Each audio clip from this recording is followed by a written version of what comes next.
আমাদের জীবন হলো একটা উপবনের মতো, যেখানে কাঁটাও আছে আবার ফুলও আছে। আর যদি আপনি ফুল লাভ করতে চান তাহলে কাঁটার সংস্পর্শে তো আপনাকে আসতেই হবে। এটাই জীবনের সত্য। আমাদের জীবনে, আমাদের পরিবারে, আমাদের সমাজে দেখবেন ভিন্ন ভিন্ন ধরনের মানুষ আছে। কেউ আছেন দুর্জন, কেউ সজ্জন, কেউ শত্রু হন তো কেউ মিত্র। যদি আপনি দুর্জনদের কাছে যান তাহলে শুধুই কষ্ট পাবেন, যদি আপনি শত্রুর কাছে যান তাহলে ঝামেলায় জড়িয়ে পড়বেন। তার চেয়ে ভালো আপনি সজ্জনদের কাছে যান, আনন্দ এবং জ্ঞান লাভ করবেন। নিজের মিত্রদের কাছে যান, আপনি সাহস লাভ করবেন। আরো একটা কথা বলি, এই জীবন এত বড়ও নয় যে আপনি প্রত্যেক সমস্যায় প্রত্যেক মানুষের সাথে ঝামেলায় জড়াবেন। শুধু যার সাথে আপনার মনের মিল হবে তাকে প্রণাম করুন, আর যার সাথে মনের মিল হবে না তাকে দূর থেকে প্রণাম করুন। কিন্তু মনের মধ্যে থেকে প্রেমের বোধ কোথাও যেতে দেবেন না, কারণ এই ভালোবাসাই শেষ মুহূর্তে আপনার উচিত পথ প্রদর্শন করবে। তাই এই ভালোবাসাকে মনে জাগ্রত রাখুন, আর এই ভালোবাসার সাথেই বলুন, রাধা রাধা। আপনার থেকে বড়, আপনার থেকে মহান হলেন সেই গুরু। এটা কি আবশ্যক যে সেই গুরু কোনো ব্যক্তিই হবেন? কখনোই নয়। গুরু হলেন একটা তত্ত্ব, গুরু হলেন একটা শক্তি।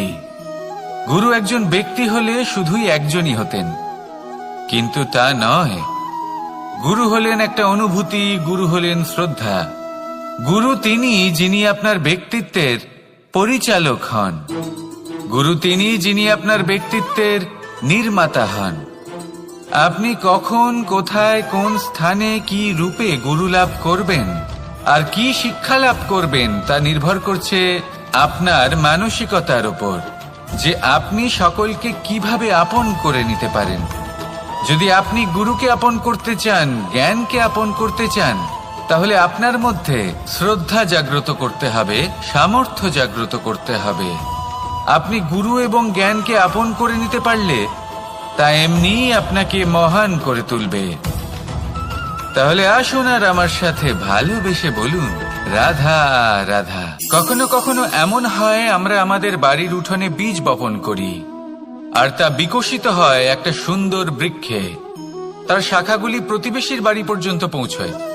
ফলের বর্ষণ প্রতিবেশীর বাড়িতেও হয়ে থাকে, আর আমরা ভাবি গাছ আমরা উৎপন্ন করব আর ফল খাবেন আপনারা। এ কেমন কথা হলো? আপনাকে এই কথা বুঝতে হবে যে এসব হলো ভৌতিক বস্তু, সাংসারিক বস্তু।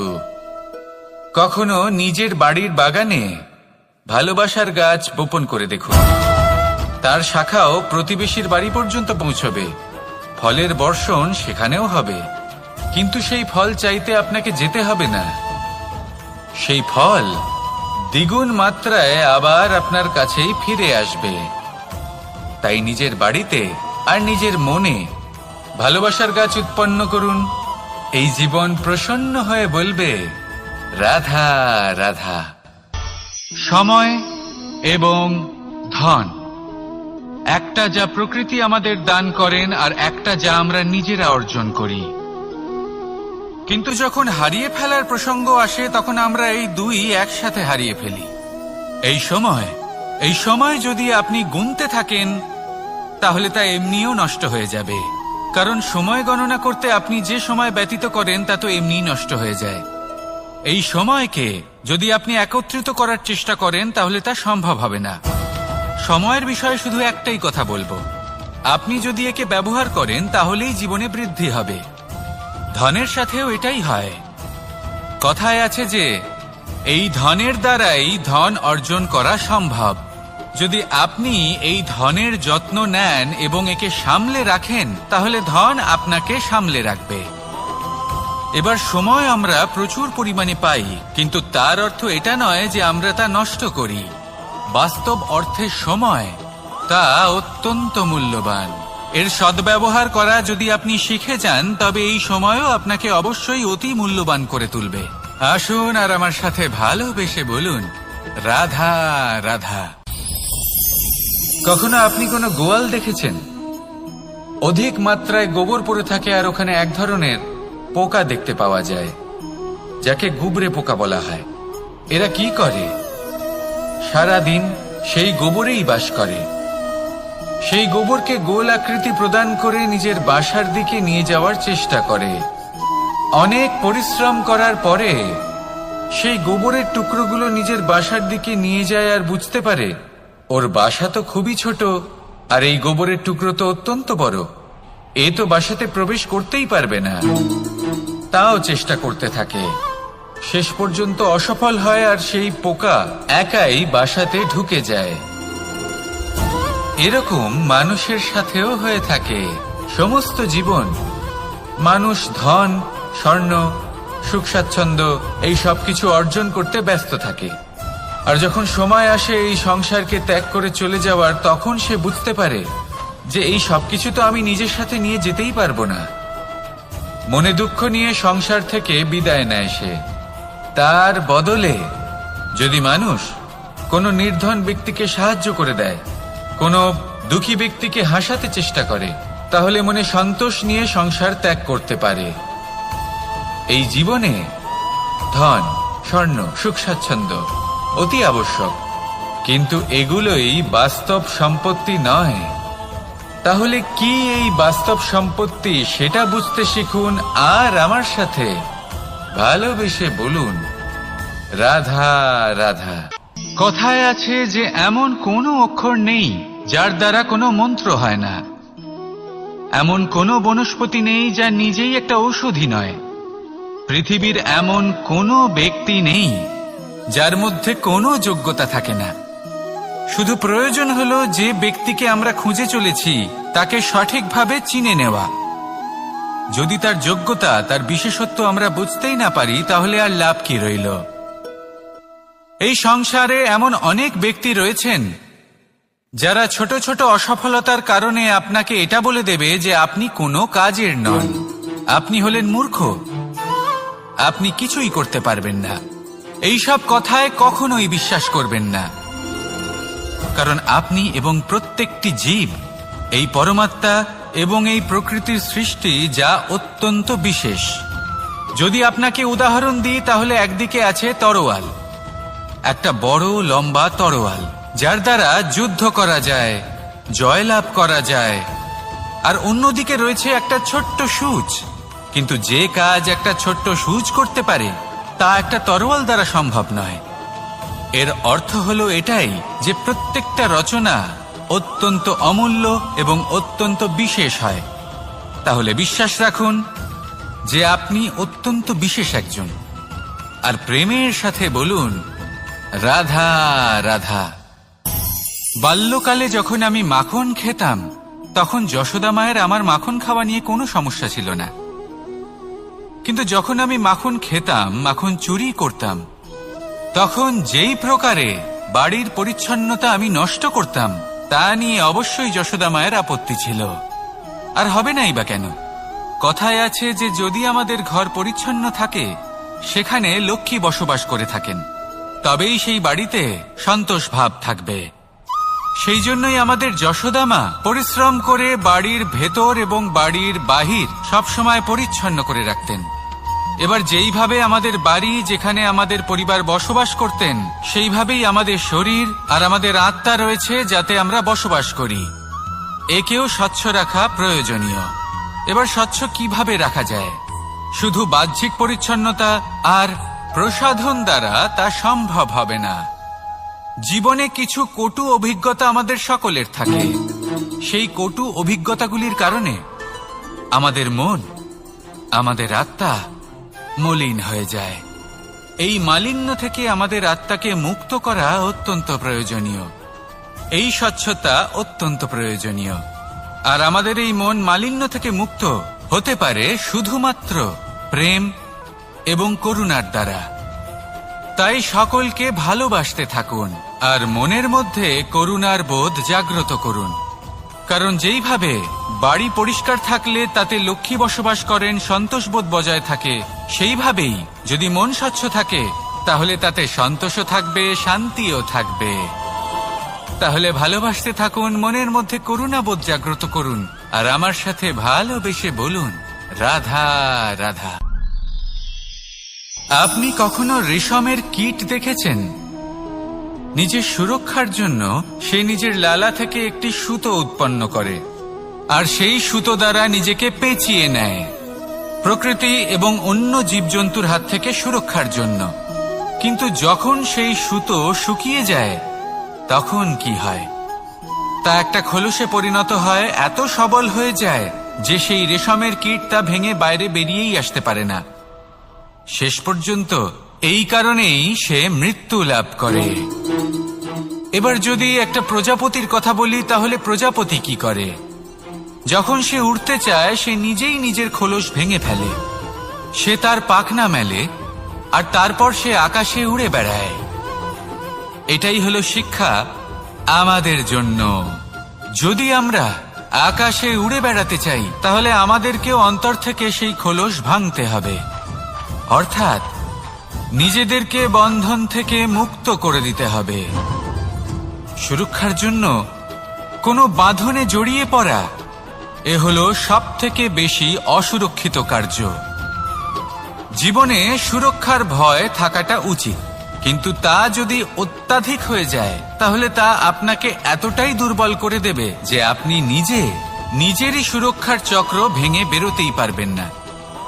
যদি আপনি নবনির্মাণ করতে চান তাহলে আপনাকে নিজের এই সুরক্ষা কবচ ভেঙে বেরোতেই হবে, সাহসের সাথে পরিশ্রম করতে হবে। আর যদি আপনি এটা করতে পারেন তাহলে আপনার উড়ান কেউ আটকাতে পারবে না। আসুন আমার সাথে ভালোবেসে বলুন, রাধা রাধা।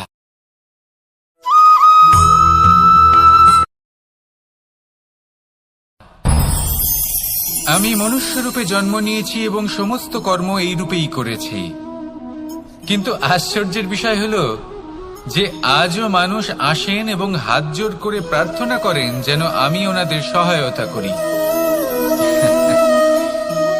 আপনাদের একটা কথা বলতে চাই, আমি সকলকে সাহায্য করতে পারবো না, কিন্তু আমি শিক্ষা অবশ্যই দিতে পারবো, জ্ঞান প্রদান করতে পারবো, এমন কিছু জ্ঞান যার ভিত্তিতে মানুষ যা চাইবেন তাই লাভ করতে পারবেন যদি সঠিক কর্ম করতে থাকেন।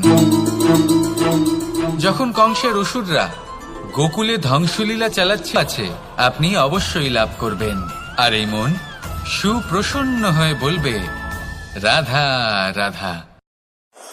ওমাই কি, আমি কখন থেকে এখানে অপেক্ষা করছি, হাত পেতে দাঁড়িয়ে রয়েছি যাতে একটা ফল আমার হাতে এসে পড়ে এবং সেটা আমি খেতে পারি। কখন থেকে অপেক্ষা করছি কিন্তু সেটা হচ্ছেই না।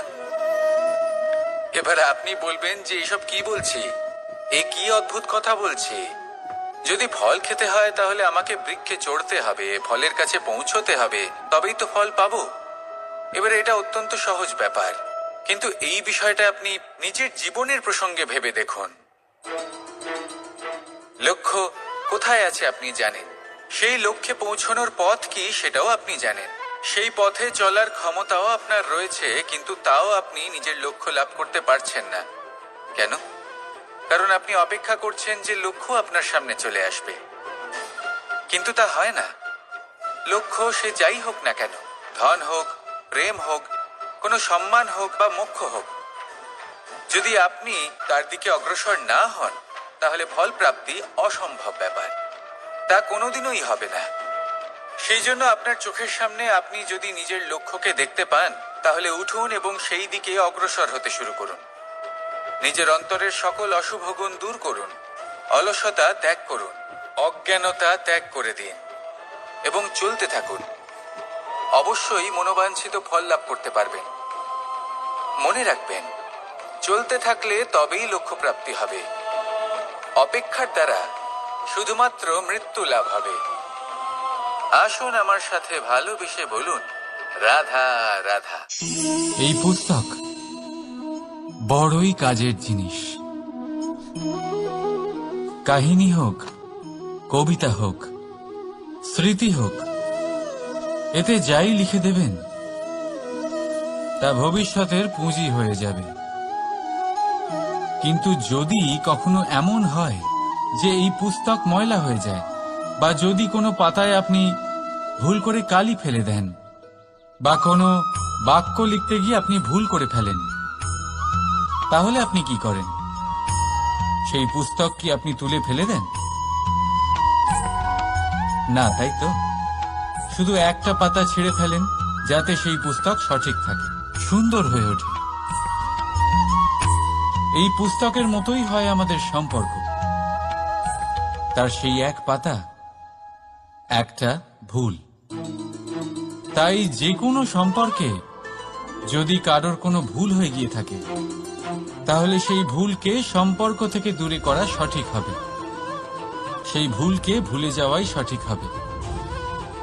সেই সম্পর্ক ভাঙা নয়, সেই সম্পর্ক সামলে রাখুন।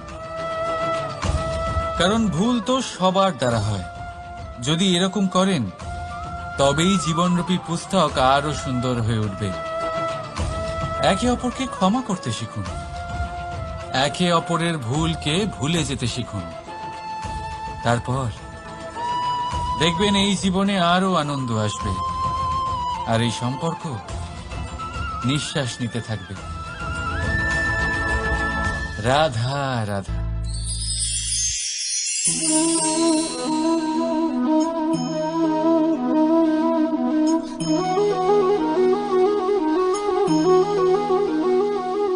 আমার এই ছায়া দেখতে পাচ্ছেন আপনি?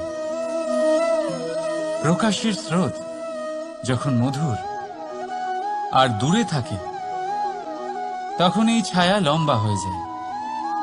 কিন্তু যেই প্রকাশের স্রোত মাথার উপরে চলে আসে, এই ছায়ার আকার ক্রমশ ছোট হতে থাকে, আর অন্ধকারে তো এই ছায়া বিলুপ্ত হয়ে যায়।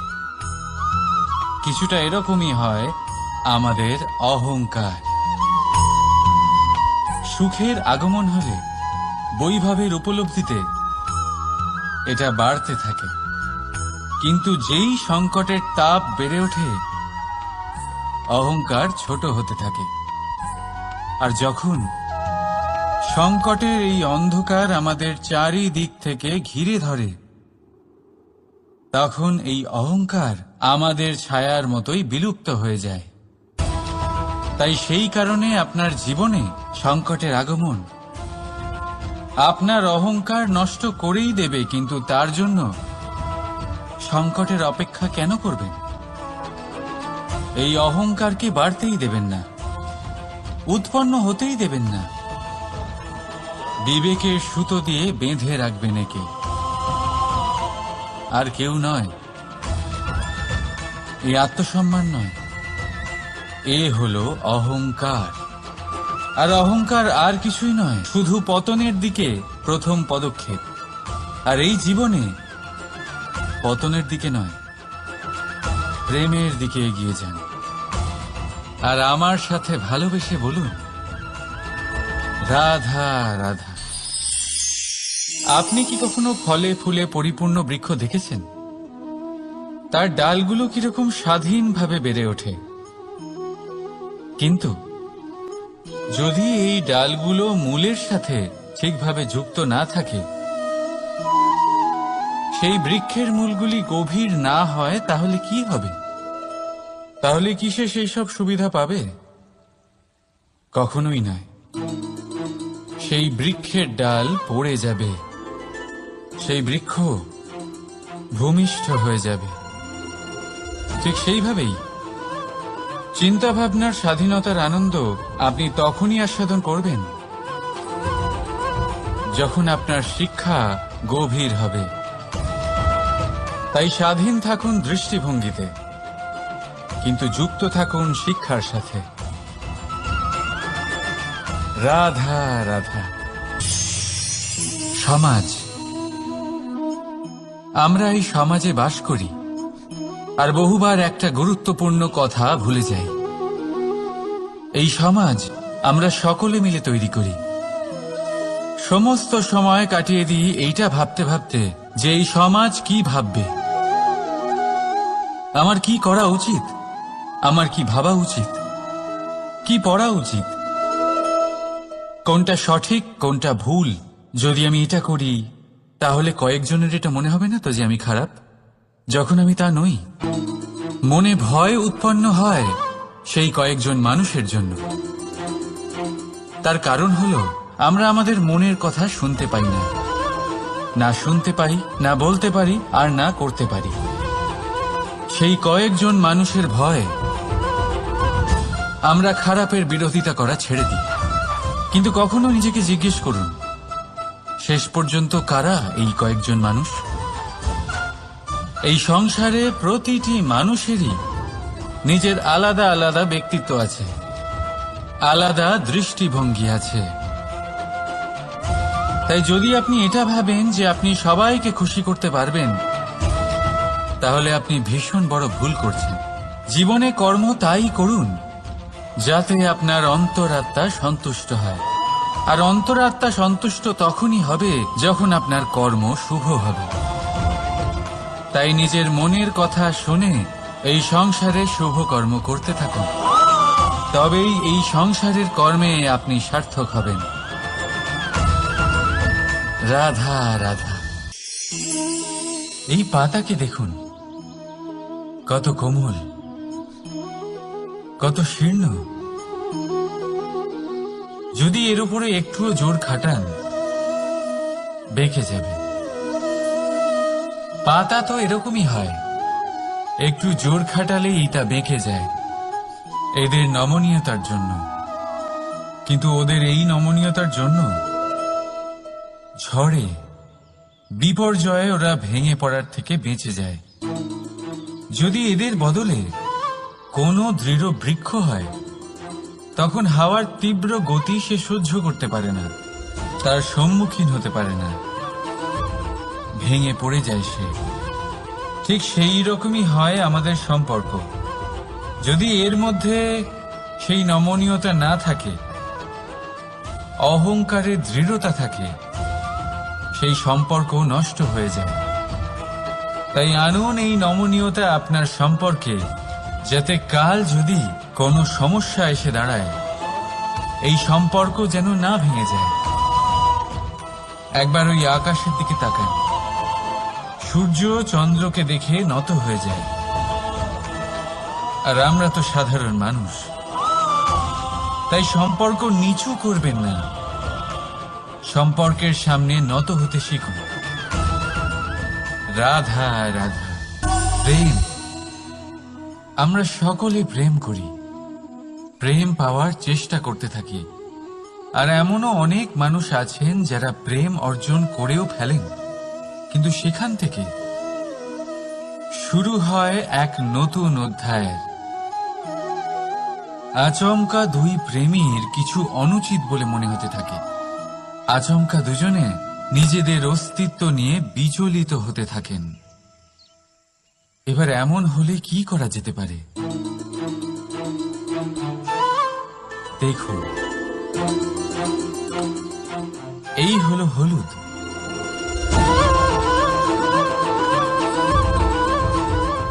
আর এই হলো চুন।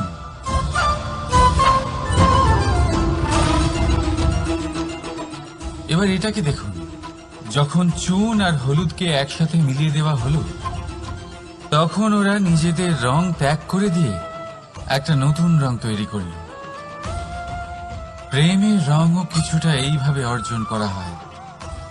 এখানে কোনো আমি থাকে না, শুধু আমরা হয়, শুধু একাত্ম হয়। সেই জন্য ত্যাগ করুন নিজের অস্তিত্বকে, আর মনের উত্তেজনাকে আলিঙ্গন করুন।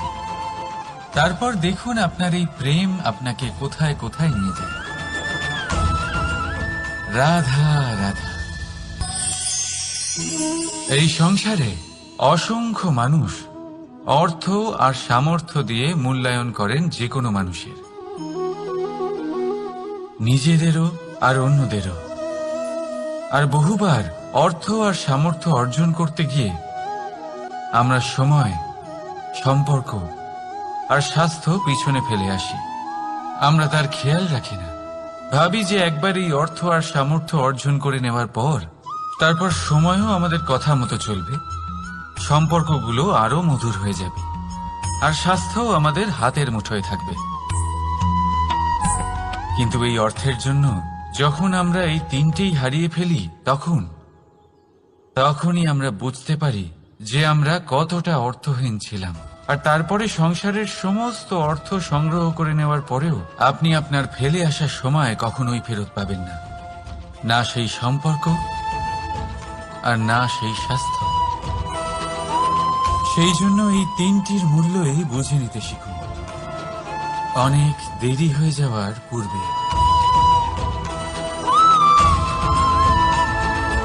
রাধা রাধা। অনেক উচ্চতায় পৌঁছতে গেলে আমাদের কি প্রয়োজন হয়? এর উত্তর বড়ই সহজ, সিঁড়ির। এবার এর মধ্যে একটা গভীর রহস্য লুকিয়ে আছে।